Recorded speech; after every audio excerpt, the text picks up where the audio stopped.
이번에 좀 대표님께 좀 여쭤보고 싶은 주제는 결국은 이제 전월세 시장이 좀 어떻게 변화할 것인지 아무래도 20년간의 지난 시간의 어떤 통계를 통해서 2024년의 어떤 시장의 흐름에 대해서도 같이 한번 좀 얘기를 나눠보면 좋을 것 같은데요. 예. 전월세 시장에 대한 그 예측을 다방에서 네. 좀 정리를 했더라고요. 이거 보면서 대표님의 생각과도 맞아떨어진지 같이 한번 볼까요?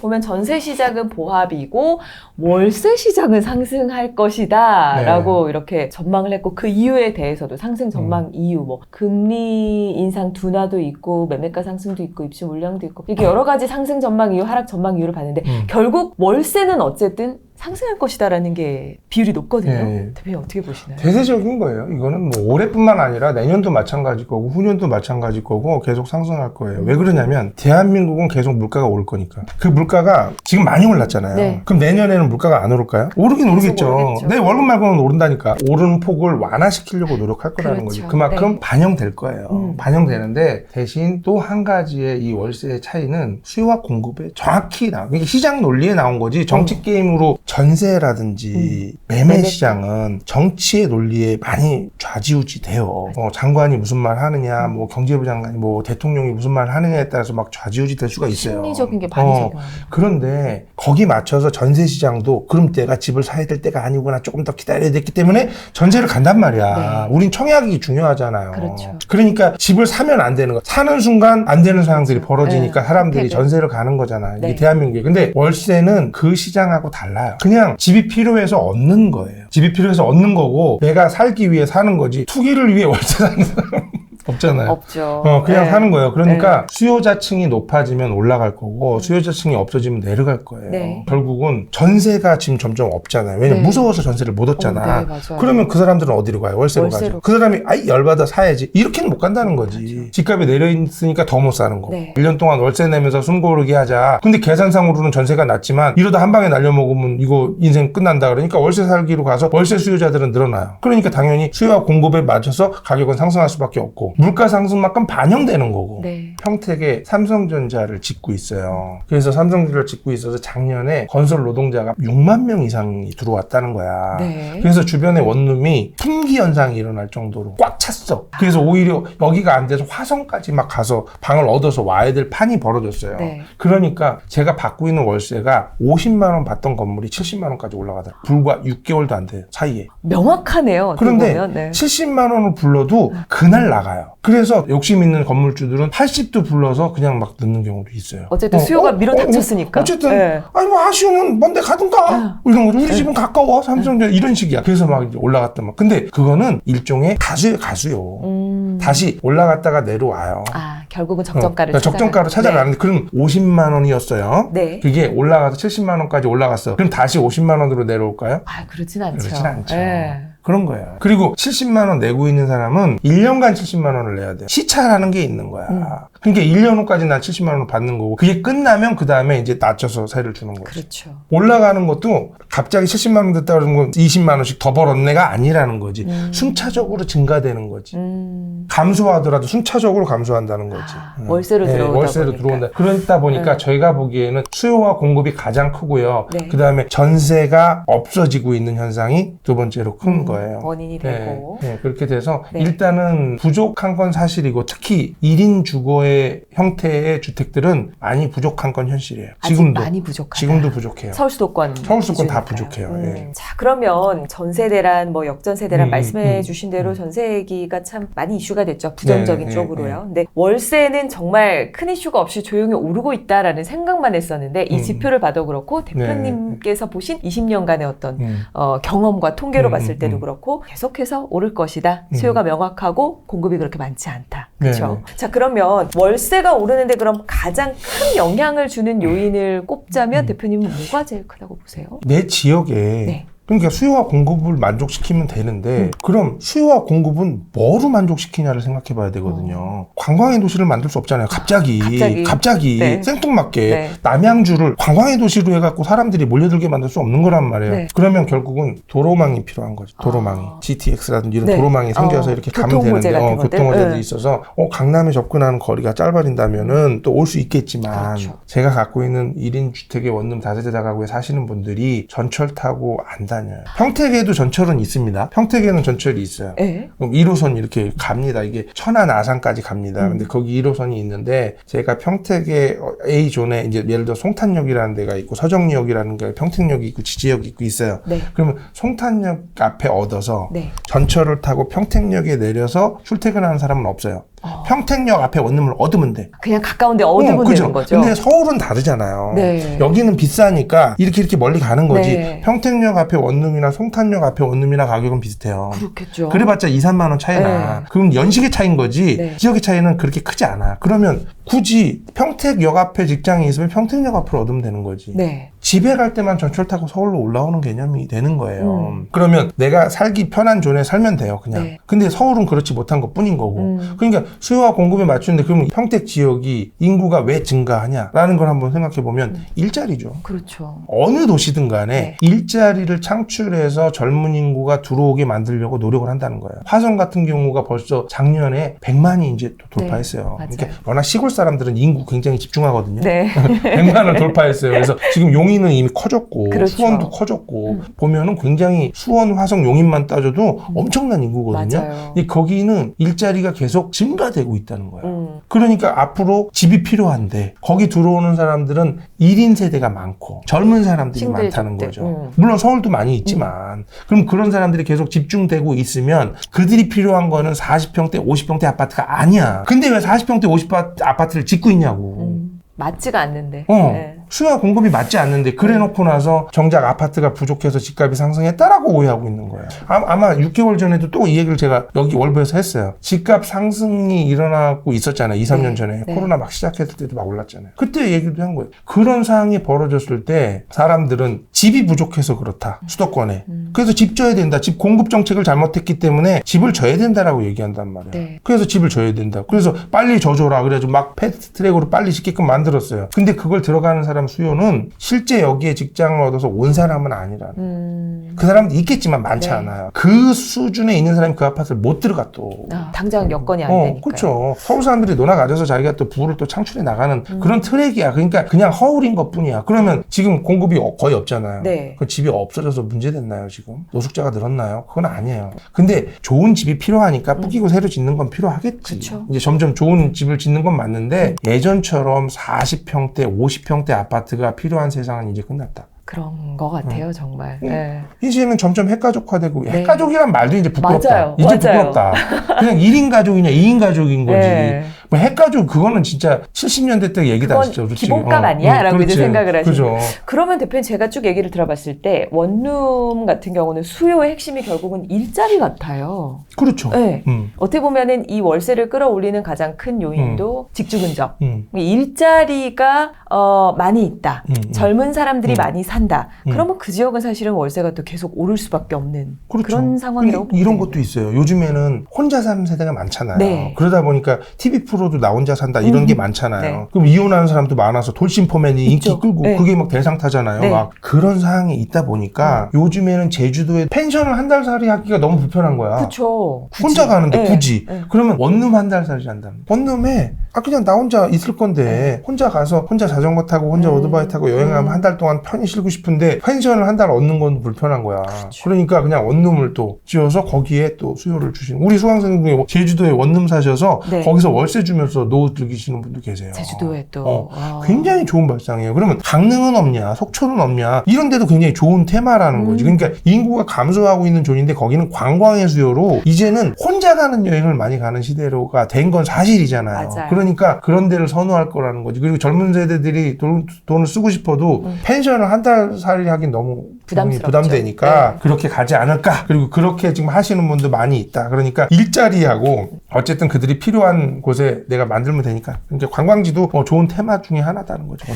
지역에 따라서 어디에 포인트를 두느냐를 염두를 해서 우리가 투자자의 관점으로 한번 보면 좋을 것 같아요. 일자리일지 아니면 관광이나 이런 특수한 테마가 있을지. 그런데 이제 그래도 가장 큰 수요는 일자리죠. 일자리 수요를 해서. 대표님 보시기에 현재 전월세 가격 사실 그러니까 저는 이제까지 전세 공급자 아니면은 뭐 월세를 내는 사람으로서 비싸다 뭐 이런 생각만 하고 살았는데 대표님 보셨을 때 현재 전월세 가격이 좀 어떻다고 보시는지 궁금해요. 이게 역시나 또 그 다방에서 여러 가지 매물들을 이제 관리를 또 하다 보니까 역세권과 대학가를 기준으로 월세 평균 가격표라는 걸 발표를 했더라고요. 요걸 한번 보면서 네. 대표님의 생각과 또 이게 맞는지 한번 지금 보시면 이렇게 대학가 대학가 원룸 기준으로 가격이에요. 그래서 23년에 6월 기준이긴 합니다. 보증금 1,000만 원 기준 56만 7천 원. 지난해보다 8.21%나 상승을 했고 3년간 동월 대비 가장 높은 오름세를 보이고 있다. 네. 각각의 대학별로 지금 월세를 보고 있는데 그렇죠. 역을 기준으로도 한번 보도록 할게요. 1호선부터 9호선까지. 네네네. 아, 호선별로 나오네. 예. 1호선이 제일 아무래도 좀 저렴하고요. 45만 원 그렇죠. 평균. 맞습니다. 2호선 제일 많을 것 같았는데 또 한 58만 원 정도. 맞아요. 와, 8호선, 9호선 이제 60만 원 이상 부담스럽죠. 이게 저런 걸 보면 좀 네. 걱정되는 게 네. 우리나라 최저임금이라는 게 저는 그렇게 좋게 보지 않아요. 최저임금이. 이게 최저임금을 정해놓다 보니까 네. 그만큼은 최소한 우리가 보장받을 수 있는 어떤 한계라고 생각할 수 있는데 거꾸로 보면 그 이상 줄 필요도 없는 삶이 벌어진 거예요. 내가 더 열심히 일하면 더 좀 확 올려주거나 아니면 나의 니즈에 맞춰서 난 열심히 할 테니까 하겠다. 그런 게 아니고 네. 시간도 시간도 딱 정해놓고 네. 52시간 이상 못하고 그런 사람도 있거든요. 네. 나는 빨리 벌어서 부자가 되고 싶어 이런 사람도 있어요. 나 부양한 가족이 많아서 난 더 열심히 살고 싶어 나중에 행복해지고 싶어 이런 사람도 있는데 정해져 버렸어요. 기준이 그래서 최저임금만 주면 되는 세상이 돼버린 거예요. 그러니까 최저임금을 보장받은 세상은 아름다운 그림처럼 보이는데 네. 최저임금만 줘도 되는 세상으로 변할까 봐 걱정인 거지. 근데 거기에 저 비용은 너무 큰 거예요. 그 기준으로 60만 원을 내면 저분이 60만 원만 내는 게 아니거든요. 도시가스, 관리비, 물세, 그다음 게다가 오피스텔이면 관리비도 내야 되고 네. 주차비면 주차비도 내야 돼요. 그런 상황이라면 저분이 과연 생활을 할 수 있는 나머지 여비의 돈은 얼마며 미래를 위해 저축할 수 있는 돈은 과연 얼마냐는 거예요. 물론 이제 수익 투자를 하고 계시긴 하지만 어쨌든 이런 지표를 봤을 때 현재 물가와 월급과 비교를 해봤을 때 분명히 월세는 저렴한 게 아니다라는 그렇죠. 거잖아요. 저렴한 건 그렇죠? 아니죠. 그들이 네. 감당하기엔 큰데 그러다 보니까 더더군다나 이분들이 노력하지 않으면 안 된다는 거예요. 내 월급만 갖고는 세상을 살아가기는 어려운 삶이 도달했다. 네. 그냥 자본을 계속 키워서 그냥 집 하나 만들면 인생이 끝나는 그런 삶을 이제 더 이상 하지 말아야 된다라고 그렇죠. 보는 거죠. 월세를 보면서 네네. 와, 나 지금 월세 너무 비싸. 나 어느 동네로 또 다음에 월세 싼 데 찾아봐야 돼. 이게 아니라 잠깐만 그러면 내가 여기에서 월세 투자로 내가 한번 해보자. 그럼 그 월세를 내가 한번 받아볼까? 이렇게 10년 전에 생각하는 비해서 거죠. 올랐네? 네. 잠깐 그럼 10년 후에 또 오르겠지? 20년 후에 더 오르겠지? 이걸 한번 역발상을 한번 그렇죠. 해보는 게 좋을 것 같다라는 생각을 하셨는데 그럼 대표님께서는 혹시 가지고 계신 그 월세 가격의 기준이 있으실까요? 뭐 지역별로라든가 아니면 계약을 뭔가 할 때 아, 기준은? 예. 어떤 집주인이든 월세 많이 받고 싶지 않은 사람은 그렇죠. 없겠죠. 예. 시장이 정하는 거지 제가 정하지는 않고 거기 상황에 맞아 흘러가지만 대신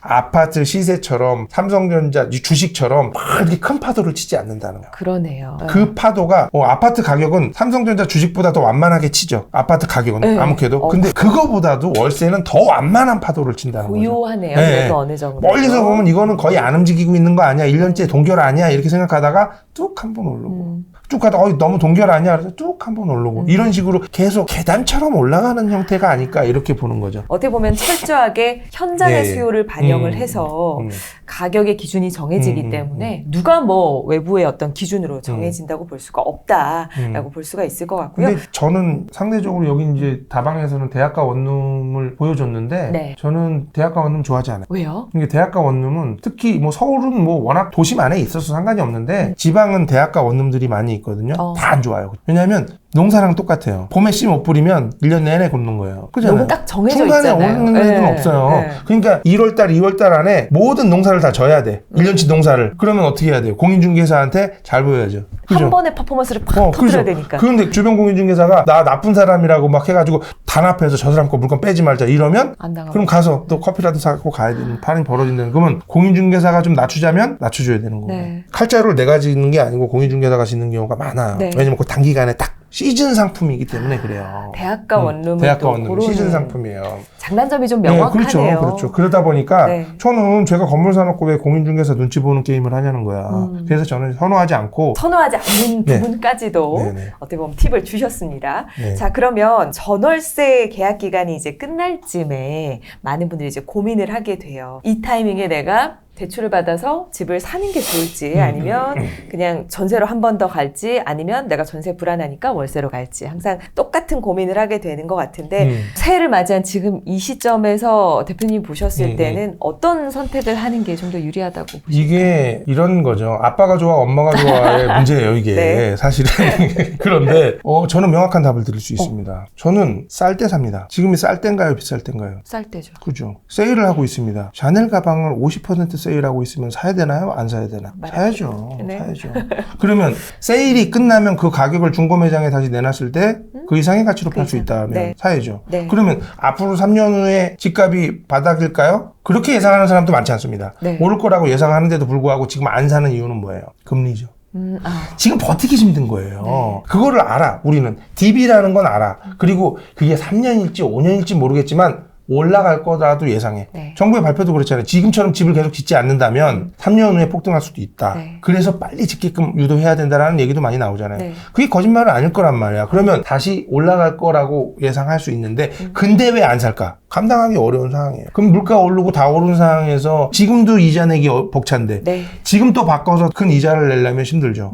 그러면 그때 살 수 있는 사람은 누굴까요? 아무래도 자산이 좀 형성이 되는 현금 흐름을 갖고 있는 사람은 사는 거예요. 네. 그래서 제가 2023년도에 어마무시한 자산을 샀어요. 제가 태어나서 가장 많이 소비한 해인 것 같아요. 부동산 부동산.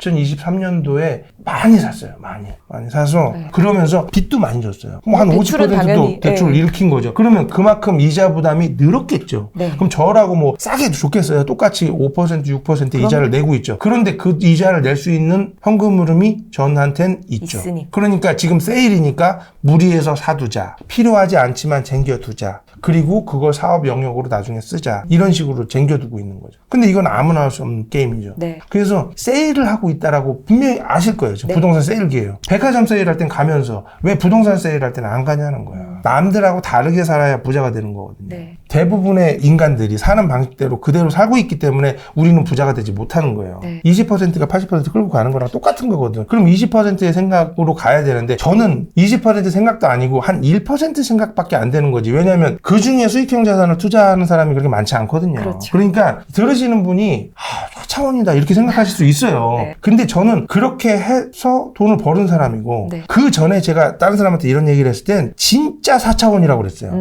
근데 그게 그나마 제가 오랜 시간 동안 현실화 했기 때문에 지금은 바보 소리는 뺀 거예요. 참 4차원이구나라고만 얘기하지 4차원 같은 XX까지는 얘기 안 한다는 거지. 네. 보여줬잖아. 안정되게 부자 되는 방법, 중소기업 다니는 저소득자가 부자 되는 방법, 저학력자가 부자 되는 방법, 지방에서 부자 되는 방법. 그걸 보여줬으면 그걸 따라할 수 있으면 되는데 실제 알 것 같으면서도 따라하긴 쉽지 않은 게 이게 수익형 자산이긴 해요. 맞아요. 지금이 기회라고 생각이 들기는 해요. 이제 조금 공부를 하고 계신 많은 분들께서는 말씀하신 대로 세일 기간이라는 생각이 그렇죠. 드니까 하한가니까. 그런데 결국은 매매를 결심하기 위해서 종잣돈이 필요하고 또 수익형 나도 투자를 하고 싶은데 월세 투자를 하고 싶은데 그럼 월세 투자를 하려면 내가 종잣돈이 진짜 조금 더 많이 있어야 되잖아요. 이렇게 갭 투자라는 가장 큰 이유는 돈이 없으니까 그렇게 선택을 했던 거라 결국은 그러면 내가 조금 더 수입을 확실하게 저축을 해서 종잣돈을 확보를 한 다음에 수익형 투자 공부를 해서 한번 시작을 해보는 게 좋을 것 같다라는 생각이 들거든요. 대표님께서 올 한 해 전월세 시장이라든가 또 현재 월세 어떤 기준 이런 부분들에 대해서 한번 쭉 정리를 해 주셨는데요.